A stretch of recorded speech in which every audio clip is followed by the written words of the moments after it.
জয় গুরুদেব, জয় রাধারানী। বীরভূম থেকে ছোটন দাস একজন বাবা আমাকে প্রশ্ন করেছেন, মায়েদের থেকে দীক্ষা নেওয়া যাবে কিনা, মাতাজিদের থেকে দীক্ষা নেওয়া যাবে কিনা। বীরভূমের এই ছোট্ট বাবার প্রশ্নের উত্তর দেওয়ার জন্য আজকের এই আলোচনা। সবার প্রথমে একটা কথা বলতে চাই, সেটা হলো দীক্ষা, মন্তর, এই যে দুটো বিষয় রয়েছে, দুটো কথা রয়েছে, সবার আগে এই জায়গাটা আমাদেরকে ভাবতে হবে। দীক্ষা মানে কি আর মন্তর মানে কি। অ্যাকচুয়ালি মনটা হচ্ছে আমার, এই মনটা কারুর চরণে নিবেদন করাই হচ্ছে মন্তর। আমার মন কাকে দেব, যাকে তাকে তো আর দেওয়া যাবে না। পরিষ্কার একজন সদ্গুরু ব্যথিত নিজের এই মনটাকে, নিজের এই দেহটাকে আত্মনিবেদন করা যায় না। যদি সেই অর্থে বলা যায়, এই দেহটা যখন কারুর চরণে স্মরণ করব, সবার আগে এই মনটাই যাবে, তাকেই বলা হয়েছে মন্তর। মন আমার, এই মনটা তাকে দিতে হবে। এটা আমার আর তার ব্যাপার, এটা গুরু আর শিষ্যের ব্যাপার। যে বাবা প্রশ্নটি করেছেন, অনেক অনেক ধন্যবাদ বাবাকে। মাতাজিদের কাছ থেকে দীক্ষা নেওয়া যাবে কি না। বাবা, জগতে যদি কেউ সদ্গুরু হয়, তখন সে মাতাজি হলেও অসুবিধা হয় না, পিতাজি হলেও অসুবিধা হয় না, বাবা হলেও অসুবিধা হয় না, মা হলেও অসুবিধা হয় না। সদ্গুরু তো সদ্গুরুই। যারা সদ্গুরু জগতের মঙ্গলের জন্য আসেন, জগৎকে উদ্ধার করার জন্য যদি সদ্গুরু আসেন, ভগবান তাকে মেয়ে করেও জগতে পাঠাতে পারে বা পুরুষ করেও পাঠাতে পারে। এই যে মেয়ে আর ছেলে, নারী আর পুরুষ, মাতাজি আর পিতাজি, এখানে কিন্তু কোনো তফাৎ নেই। ভজন মার্গে একটা কথা সবার আগে বুঝতে হবে যে এক কৃষ্ণ জগৎ প্রতি, জগতে যাহা কিছু আছে সবই প্রকৃতি। তাহলে যিনি পিতা তিনিও প্রকৃতি, যিনি মাতা বা মাতাজি তিনিও প্রকৃতি। পিতার মাথার মধ্যে কোনো তফাৎ নেই। ভজন মার্গে যারাই যাবে, সবার আগে এটাকে বুঝতে হবে, এটাকে সবার আগে মাথায় নিতে হবে। গুরুদেব কখনো মেয়েও হয় না, পুরুষও হয় না। গুরুদেব হচ্ছে সেই পরম পিতার ঘটক, এক কথায় ঘটক। ঘটক যেমন দুটো হাতকে এক করে দেয়, গুরুদেবও তাই, ভগবানের প্রতিনিধি বা ঘটক। শিষ্যের হাত, শিষ্যের মস্তক ভগবানের শ্রীচরণে পৌঁছে দেওয়ার দায়িত্ব হলো শ্রী গুরুদেবের। তিনি মেয়েও হতে পারে, পুরুষও হতে পারে, নারীও হতে পারে, পুরুষও হতে পারে, মাতাজিও হতে পারে, পিতাজিও হতে পারে। মাতাজি আর পিতাজির মধ্যে কোনো তফাৎ নেই। ভজন মার্গে পুরুষ হলেও তার নারী স্বভাব যতক্ষণ না হবে, ততক্ষণ তাকে দিয়ে ভজন হবে না। আমি মনে মনে যদি ভাবি যে আমি পুরুষ, পুরুষ হয়ে আমি জন্ম নিয়েছি, আমার পুরুষত্ব আছে, তবে ভুল। পুরুষ হয়েও তোমাকে এই নারীর আচরণ পালন করতে হবে। যতক্ষণ না এই গোপী প্রেমে তুমি প্লাবিত হতে পারবে, ততক্ষণ তোমাকে দিয়ে জগৎ উদ্ধার হবে না, তোমাকে দিয়ে জগতের মঙ্গল হবে না।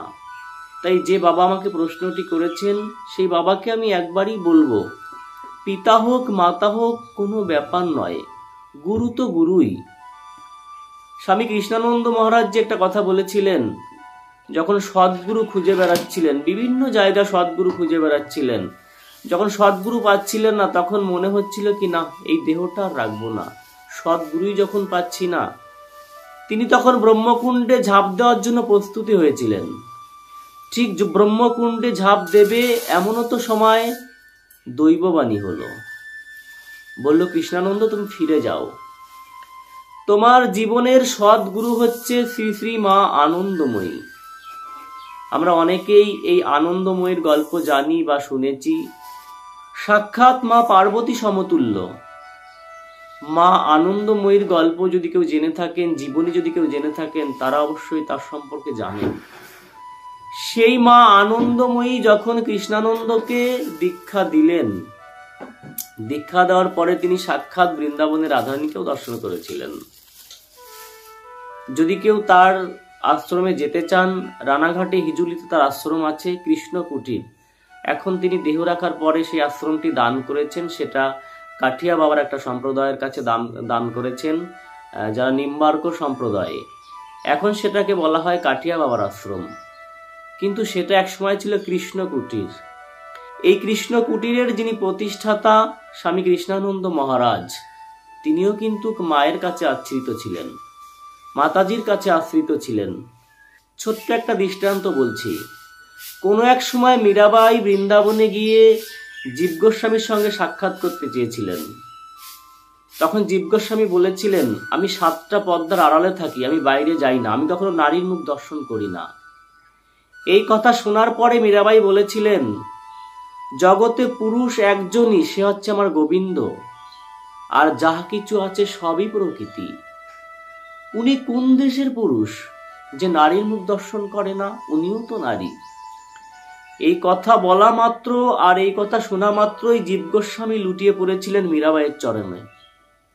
মীরাবাইয়ের কাছে ক্ষমা চেয়ে বলেছিলেন, ও মা, তুমি পারো একমাত্র সেই কৃষ্ণ প্রেম দান করাতে। আমার ভুল হয়ে গেছে, আমাকে ক্ষমা করো মা। এই জন্যই বলবো, ভজন মার্গে গেলে নারী দেহ না হলে ভজন হবে না, সেই পরম বস্তু লাভ করা যাবে না। মরার আগে মরতে যদি পারো, নিত্যি নিত্যি বাঁচতে আগে শেখো।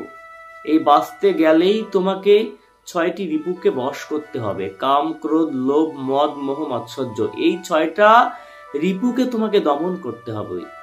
এই 6টা রিপুর মধ্যে একজন কিন্তু শ্রেষ্ঠ, সেটা হচ্ছে মন।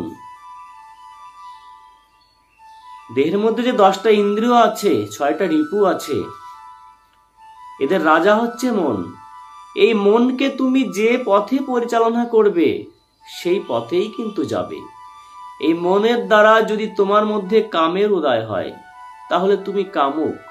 এই মনের দ্বারা যদি তোমার মধ্যে প্রেমের উদয় হয়, ভক্তির উদয় হয়, তাহলে তুমি প্রেমিক, তুমি একজন ভক্তিমার্গের ভজন সাধনের মানুষ। তাই বলছি, গুরুদেব নারীও হতে পারে, পুরুষও হতে পারে, এমন কথা নয়। সবার আগে দেখতে হবে তিনি সেই তত্ত্ব জানে কিনা। যদি সেই তত্ত্ব জানে আর তোমাকে উদ্ধার করার ক্ষমতা, পাওয়ার যদি তার মধ্যে থাকে, তুমি বাবা তার চরণ আশ্রয় করতেই পারো। নারী আর পুরুষে কোনো ভেদাভেদ নেই। বাবা তুমি ভালো থেকো, তোমার শ্রীচরণে কোটি কোটি প্রণাম। আজ এই পর্যন্তই। জয় গুরুদেব, জয় রাধারানী।